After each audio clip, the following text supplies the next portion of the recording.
পার্শ্ব শিক্ষকদের স্বেচ্ছায় অবসর, এসএসকে এমএসকেদের রাজ্য জুড়ে ডেপুটেশন, চুক্তিভিত্তিকদের বেতন বৃদ্ধি কবে, এসএসএম কর্মীদের বেতন বৃদ্ধি কবে। এই মুহূর্তের আরও একটি বড় প্রতিবেদন নিয়ে এসেছি আমরা রাজ্যের সমস্ত চুক্তিভিত্তিক শিক্ষক, শিক্ষাকর্মী এবং কর্মীদের জন্য। শিক্ষামন্ত্রীর সঙ্গে বৈঠক কবে এবং সেখানে কী আলোচনা হবে, সরকারপন্থী নেতৃত্বরা চূড়ান্ত কী সিদ্ধান্ত দিতে চলেছে। এবার রমিউল ইসলাম পদ থেকে ইস্তফা দেবেন, পদত্যাগ করবেন। তিনিও চাইছেন যে অন্তত পার্শ্ব শিক্ষক সহ যারা এসএসএম কর্মী রয়েছেন, সমগ্র শিক্ষা মিশনের আন্ডারে যারা কাজ করেন, যারা দীর্ঘ 15 বছর ধরে 20 বছর ধরে বঞ্চিত, তাদের অন্তত বেতনটা বাড়ুক। আর কি রয়েছে প্রতিবেদনে অবশ্যই জানতে হলে আপনাদেরকে পুরো ভিডিওটি শেষ পর্যন্ত দেখতে হবে। শুরুতেই আপনাদেরকে জানিয়ে রাখি, যেভাবে বঞ্চনা, সীমাহীন বঞ্চনা, চরম বঞ্চনা, একেবারে মুখ বধির সরকার, বিভিন্নভাবে বিভিন্ন সংগঠনের পক্ষ থেকে বিভিন্ন নেতৃত্বরা, সেখানে সরকারপন্থী সংগঠনের নেতৃত্ব হোক, সরকার বিরোধী হোক, সরকার পক্ষের হোক, বিপক্ষের হোক, সকলেই কিন্তু একটা বিষয় সরকারের কাছে তুলে ধরতে চাইছেন। সেটা হচ্ছে যে আর বঞ্চনা তারা সইতে পারছেন না। দীর্ঘ 15 বছর 20 বছর ধরে চাকরি করার পরও তাদের আজকে যে ভাতা তারা পায়, সেটা কিন্তু লজ্জার। একজন শিক্ষক, একজন শিক্ষাকর্মী হয়ে মাত্র 10,000 13,000 টাকায় সংসার চলতে পারে না। সরকার কি জানে না? শিক্ষামন্ত্রী কি জানে না? মুখ্যমন্ত্রী কি জানে না? তারপরেও সমস্ত সংগঠনের পক্ষ থেকে তারা কিন্তু দাবিপত্র তুলে দিয়েছেন মুখ্যমন্ত্রীর কাছে। সেখানে যেটা জানানো হয়েছে সরকারপন্থী নেতৃত্ব রমিউল ইসলামের পক্ষ থেকে, যে তারা ইতিমধ্যে ওএসডিকে আরও চিঠি করেছেন, ওএসডি সময় চেয়েছেন। ঠিক অপরদিকে আরও এক নেতৃত্ব জানিয়েছিলেন যে মুখ্যমন্ত্রীর ইমেল মারফত সেই চিঠি নাকি প্রিন্সিপাল সেক্রেটারির কাছে গিয়েছে। কিন্তু তার কি হলো? আসলে এই সকল যে তথ্য বা বার্তা বা আপডেট দেই সরকারপন্থী নেতৃত্বরা হোক বা অন্যান্য সংগঠনের নেতৃত্বরা হোক, তারা কি সঠিক দেই? এই প্রশ্নটা কিন্তু বা এই সন্দেহটা কিন্তু ইতিমধ্যেই অনেকের মনেই জাগছে।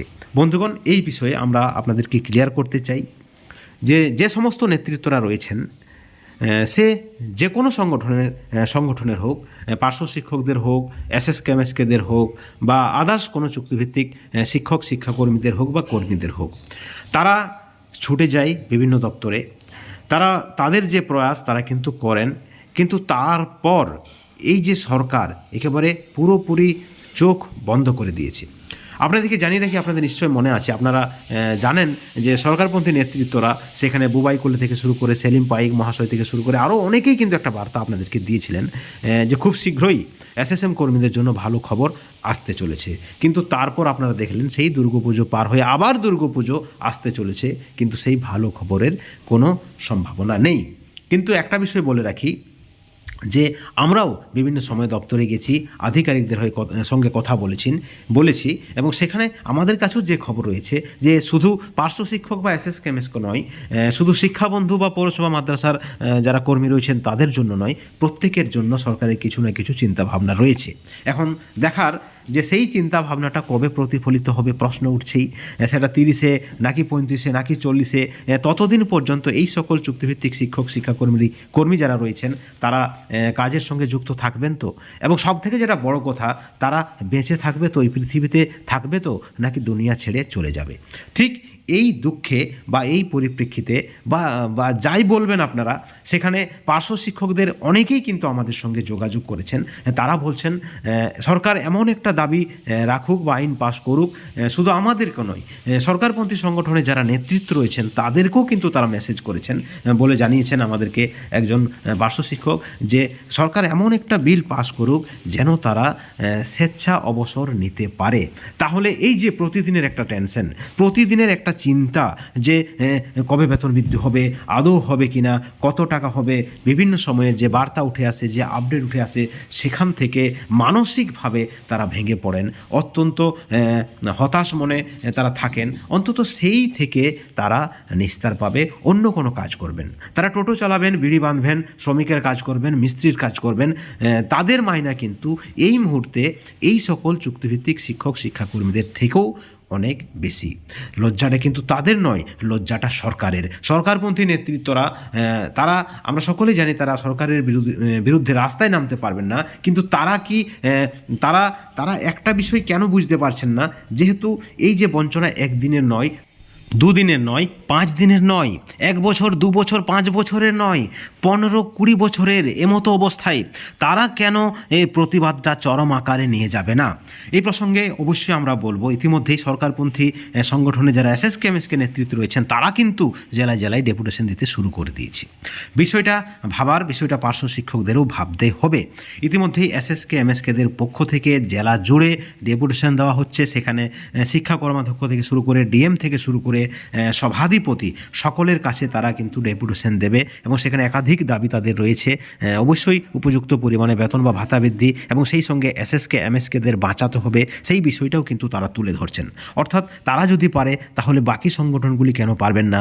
কেন পার্শ্ব শিক্ষকরা সরকারপন্থীদের নেতৃত্বে তারা রাস্তায় নামবেন না? কেন তারা ডেপুটেশন দেবেন না? এই প্রশ্নটা কিন্তু থাকছে আমাদের চ্যানেলের মারফত। অনেকেই বলছেন আবার তাহলে রমিউল ইসলাম যেহেতু দীর্ঘদিন ধরে তিনি দাবি আদায় করতে ব্যর্থ, তিনি পদত্যাগ করবেন। আচ্ছা, তিনি পদত্যাগ করবেন, মেনে নিলাম। তিনি পদত্যাগ করলেই কি দাবি আদায়টা হয়ে যাবে?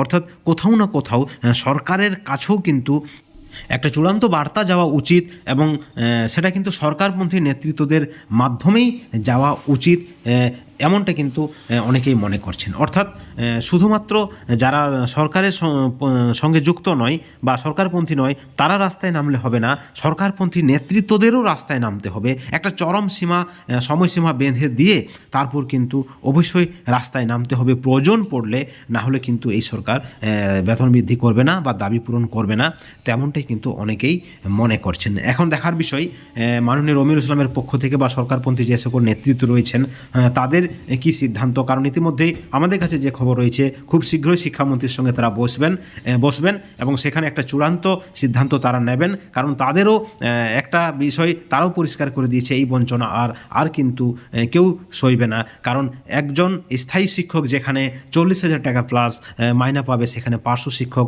তার 1/4 অর্থাৎ 4 ভাগের 1 ভাগ। এটা কিন্তু চরম লজ্জা, সীমাহীন লজ্জা, এটা কিন্তু মেনে নেওয়া যায় না। এবং এইভাবে যদি পার্শ্ব শিক্ষক, এসএসকে এমএসকে, শিক্ষাবন্ধু, পৌরসভা, মাদ্রাসা যারা কর্মী রয়েছেন, একাডেমিক সুপারভাইজার রয়েছেন, ভোকেশনাল টিচার রয়েছেন, পার্ট টাইম শিক্ষক রয়েছেন, তারা যদি এইভাবে এই বঞ্চনার শিকার হয় তাহলে অবশ্যই তারা বেশি দিন বাঁচবেন না। কারণ আপনারা সকলেই জানেন একটা মানসিকভাবে তারা কিন্তু চরম হতাশ হবেন। প্রতিদিন যখন একজন স্থায়ী শিক্ষককে দেখবেন যে তিনি ঠিক রয়েছেন, কিন্তু একজন পার্শ্ব শিক্ষক, একজন এসএসকে এমএসকে যখন অত্যন্ত দুঃখে থাকবেন, কষ্টে থাকবেন যে কিভাবে তার পরিবার চলবে, আগামীকালকে পরিবারকে দুমুঠো অন্ন তুলে দিতে পারবে কিনা, যারা পরিবারের মধ্যে অসুস্থ রয়েছে তাদের চিকিৎসা করাতে পারবে কিনা, সেখানে কিন্তু অকাল মৃত্যুই সম্ভব বা অকাল মৃত্যুর সম্ভাবনা রয়েছে। এমতো অবস্থায় হয় দাবি আদায়, নয় স্বেচ্ছা অবসর, এমনটাও কিন্তু আমাদের কাছে অনেকেই যুক্তি রাখছেন। বন্ধুগণ, এই ভিডিওর পরিপ্রেক্ষিতে আপনাদের মতামত কি, আপনাদের প্রতিক্রিয়া কি, অবশ্যই আপনার চ্যানেলের কমেন্ট সেকশনে কমেন্ট করে জানাবেন। কারণ আপনাদের মতামত অত্যন্ত মূল্যবান সমস্ত চুক্তিভিত্তিক শিক্ষক, শিক্ষাকর্মী এবং কর্মীদের ক্ষেত্রে। সকলে ভালো থাকুন, সুস্থ থাকুন। Thank you so much.